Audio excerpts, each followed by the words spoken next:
Practical Accounts Training. Welcome to Mobile Practical Accounts Training, brought to you by the Association of Practical Accounts based in Coventry in the UK. Now, we are a team of chartered accountants who found it feasible to bring practical accounts training nearer to you on your mobile device in your locality with support over the internet. Now, the aim of this course is to upgrade accounting qualifications, either during the course of acquiring one or after the end of any academic accounting qualification. We simply add on the practical component that enables trainees to present accounts professionally. Now, we provide guided and individual transaction recording schedules. And then we've got a series of cumulative recording involving 80 transactions or documents, plus year-end adjustments.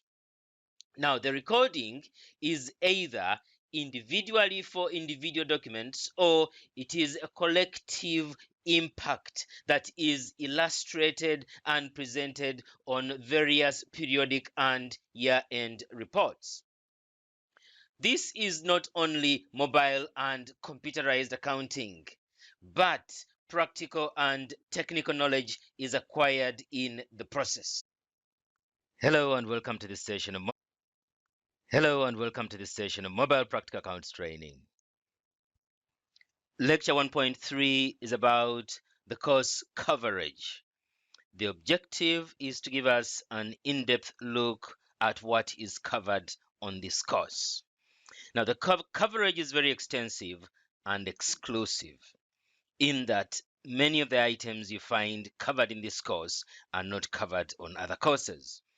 So we've got chapters 1 up to 26. Now, chapter 1, of course, is the introduction. Now, let's look at each of them and look at the Hello and welcome to this session of Mobile Practical Accounts Training. Lecture 1.2 is about the accounting app overview. The objective is to get a quick overview of the facilities available in the accounting app. We've got about 11 modules. We've got number 1, start, number 2, miscellaneous, 3, receipts and refund, number 4, up to number 11. Now, let's get to the accounting app and get first-hand experience of these facilities. Now, the start menu, click those 3 bars to get into the start menu, and you should start with the starting guide. Now, in here, we've got plenty of guides. This is about the single journal. Now, in here, we've got guides about the multi-journal. Now, when we click one of them, we get to a general guide about the use of the multi-journal facility. Let's go back. Now, we click the 3 bars again, and we get to the main menu. Now, the main menu are these 10 modules at the top. You scroll to the right until the last one, which is reports. Let's drag this a little bit inside. Now we click our 3 bars again, we get to the business name and financial year. Now this is where we set the business name and financial year that appear on all reports from periodic up to year-end reports. This is where it's done. And next to that is setting the VAT rates. Now the default VAT rates are 20% and 5%. Now, these ones can be changed as we shall find in one of the chapters ahead. Next to that, we find set the recording date. This is very useful if you're recording several transactions on the same date. That means you don't have to keep typing the date. It is auto-generated. So it's about saving time. Now, below that, we have got the chart of account structure. Now, this chart of account structure, basically we've got the layout of the 265 accounts in the chart of accounts for a sole trader. Now, of course, they don't appear very well here. They do appear properly if you download them onto your device. Essentially, it shows you which are the blank accounts. In case you want to add an account, you know where it should be located. Is it an income? Is it a cost of sales? If it's a cost of sales, maybe we can locate it there. So that's a chart of accounts structure. And then below that, we have got the backup and restore feature. Now you click the backup and backup transaction data, and of course you need to confirm that. And then below here, there's a restoration feature. You can restore records transactions for a backup that was made earlier on. Let's close this one. And then below backup, we have got practice documents. This is a set of documents. There should be about 300 documents in there. When you click download, you should be able to see them clearly on the device. Of course, we can expand, enlarge them here, but they will not look as clear as they do on your actual device. Let's see if we can expand. Yeah, we can expand them. They should look bigger, but they actually look better if they are downloaded on the actual device. And then, of course, at the bottom, we've got the profile. Profile is information about the one who has signed in. Now let's get to the miscellaneous facility. We've got the dashboard, which is a summary profit and loss account and balance sheet to their up to date. It's not monthly, probably year-end reports, but they are summarized, including opening balances. And then below that, we have the 2-entry form. Now this one auto-generates the amounts. When you type a 4 in there, the amount to be credited is auto-generated. The top row is normally for debiting. And then below that, let's see, we've got the multi-entry form. Here you have got to determine how many rows you require. If we need 4 rows, we click, we type in a 4, and the 4 rows are generated. We'll look at each of these. We're just having a quick overview. Then this form is for recording product drawings, that especially if they've got VAT. If the owner took an item supposed to be sold, then we use this form because we're supposed to charge them VAT. And then this is a chart of accounts modify. This is where we modify accounts in the chart of accounts. If you want to change the name or modify the name of account number 3, we click this. And then below that, let's see, this is a periodic tasks and reports checklist. This is a checklist of about 33 tasks to be performed periodically, and it has got 15 reports.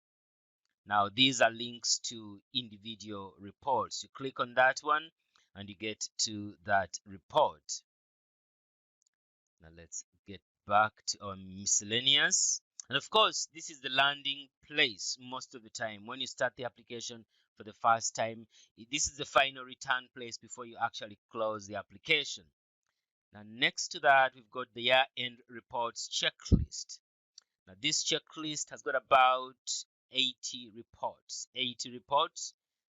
65 of them are auto-generated. Just click a button and you end there. And then the other 15 need to be done manually, or at least half of the task is to be done manually. And then below here we've got the transaction edit facility. Now here, this is where you edit or delete transactions. Remember, there are some limitations to deleting. You should delete a maximum because deleting is not very good. The revenue authorities don't encourage it much. So we have also imposed some limitations of about probably 200 transactions. You don't delete more than that. And then you click here if you want to edit transactions. So that takes us to the end of the miscellaneous module. Now in here we've got receipts and refund. Now in receipts and refund, we've got forms for recording money received by the business or refunds paid out by the business. Refunds paid out in regard to money that was received. Now you click any of them, the form comes up, and of course you determine the VAT rate to get the appropriate number of rows. Now next to that, we've got the expenses and refunds module. We've got forms for recording expenses paid. So if it's a cost of sales paid, you determine the VAT rate, but basing on the source document, of course, you get the appropriate rows. Let's see, fixed assets. Fixed assets, these are facilities for recording transactions to do with fixed assets. If an item is bought by hire purchase, this is the form to use to generate the appropriate rows. And then we've got the payment module. You find forms for recording payment made by the business. Of course, some forms for payments are found in here. Those are for expenses. Payments for fixed assets are in there, but payments outside those two categories, for example, VAT paid, this is the form to use. Click it twice. This is the right form to use. Now, this is just a general overview. There is a lecture that should provide details and illustrations of how each and every form is used. I think we've got about 80 forms, plus minus 80, just slightly above 80. Now, loans, hire purchase, and credit card. You find forms for recording transactions to do with hire purchases, credit card. For example, a loan. Okay, in case a loan or hire purchase is repaid, this is the form to select, and then you enter the appropriate information. Now, next to that, we've got the creditors module. Now, this one is a little bit extensive. Creditors facilities. You use this to record opening balances for individual creditors. And then we use this to add names of creditors. You click one of them to add a creditor's name. Now let's see, you use click that one to record a credit note received for an overhead expense. Now you can see there are 4 rows. If VAT is involved, then it should be five rows, and some of the actually, well, 3 of the 5 accounts are pre-selected. These last 3, you don't select those. And here is maybe where you can modify, you change the creditor involved, and then here you identify the overhead expense account involved, and then of course you type only the gross amount of 120 and the rest of the figures are generated. The narration is typed only once, for example, credit, and it's generated below here. The document number is typed only once, it's generated below. And you find that each and every form, basing on the financial year that is set and the date, then the financial month is determined and the quarter is determined. So as you change the date on the form, then the financial month and the quarter are also adjusted accordingly. Now, these are the creditors facilities, of course. Now, on to the right, we've got debtors facilities. Now, this one is for recording the opening debtors balances, opening balances. Now, above that, this is for modifying debtors accounts names. The accounts are already in the app. We've got 100 accounts. If you need, we can increase the number from 100, but then you've got to customize them. What's the name of this data? This data is called, which data should we use? Jackson, any name. And after that, you click update account. Of course, we shall look at how to use each and every facility in the app. There is a lecture set aside for that. Now, in case a trade data paid, you select this form.